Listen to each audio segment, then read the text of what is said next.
7 km complets, le diagnostic réalisé nous a ciblé les 4 derniers kilomètres de la ligne pour le chantier. C'est les 4 km qui étaient dans le plus mauvais état. C'est un chantier qui a débuté mi-février par 2 semaines de travaux préparatoires. Les travaux préparatoires ont consisté à assembler les panneaux de voie et à les distribuer tout au long du chantier. Là, on a vraiment les équipes de poseurs qui remplacent les constituants anciens par les nouveaux. Ces opérations sont prévues à durer pour 4 semaines. Les travaux consistent en un renouvellement du ballast, des traverses et des rails. Les zones de renouvellement intégral, on a retenu un travail par panneau de voie, c'est-à-dire qu'on dépose des portions de voie de 12 à 18 mètres qu'on met en attente dans l'accotement.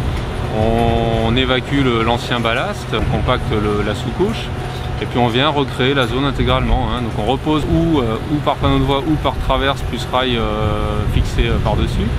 Et puis on vient ballaster, bourrer la zone en fin de semaine pour permettre le train, la desserte de l'usine à la fin de la semaine, le vendredi matin. C'est la fin d'opération, c'est-à-dire qu'on a remis l'ensemble des constituants de la ligne. La voie, les rails sont posés, le ballast a été positionné par les pelles mécaniques.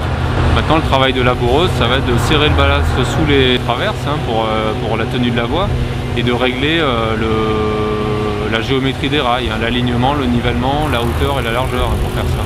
L'objectif, encore une fois, il est très général, il est celui de SNCF Réseau, mais de ses partenaires également, c'est de maximiser le pourcentage de marchandises qui est transporté par le fer, pour des raisons écologiques, pour des raisons de sécurité, pour des raisons de massification de transport et pour des raisons économiques.